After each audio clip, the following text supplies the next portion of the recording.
Our mission as Christians is to help people pursue God. And how well we do that depends a lot on how we view the people around us. It's easy to look down on people or to be uncomfortable around people who don't live a moral, go-to-church type of lifestyle, and we can find ourselves shying away from wanting to enter into relationships with those people. But if we want to have an impact for eternity in people's lives, we have to learn to see them the way Jesus sees them. We have to see beyond people's past, beyond their sins, to see individuals loved by God who are candidates for redemption and grace.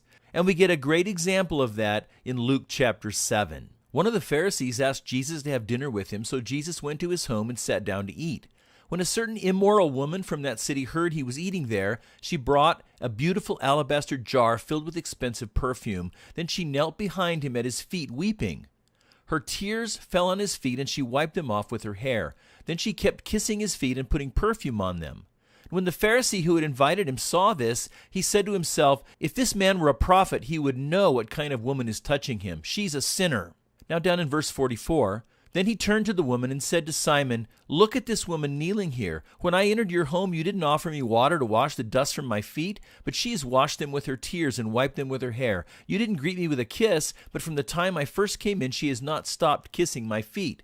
You neglected the courtesy of olive oil to anoint my head, but she has anointed my feet with rare perfume.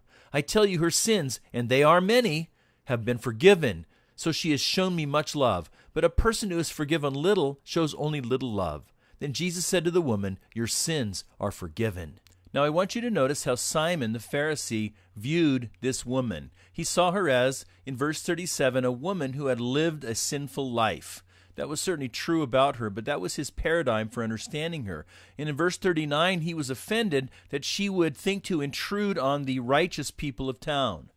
He prejudged her because of her past. He saw her acts of devotion toward Jesus, but he didn't see the meaning of those actions. He saw it only in a negative light. He didn't see that she could possibly change or that this was evidence of a different kind of heart being birthed in her.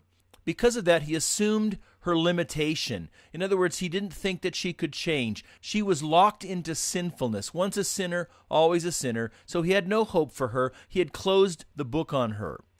And in fact, it's interesting to see how Simon viewed Jesus. See, Jesus lost all credibility with the Pharisee because he'd let a sinner touch him. And that makes Simon's values in this situation very, very clear. Now, by contrast, look at how Jesus saw the woman. He looked beyond her reputation, looked beyond her past. He fully appreciated her action toward him, her act of devotion and what it meant, and the love toward God that it reflected. And so he refused to stereotype her. He saw her not just for her image or her reputation, but he saw her for herself. And he recognized her as an object of God's grace. He saw in her someone who was broken, but who could be transformed, someone whose heart could be touched. And thus he saw her with an incredible sense of hope. Now, the Pharisee only wanted to minister to the good people. He only wanted to hang out with people who were like himself, but Jesus wanted to minister to all kinds of people. He wanted to help the so-called good people see their need. That's why he was at Simon's house in the first place. But he also wanted to help the so-called bad people, like this woman, to find hope. He wanted to minister to the hopeless, the lost, the people who were far from God, the people of bad reputation, the people who had messed up their lives.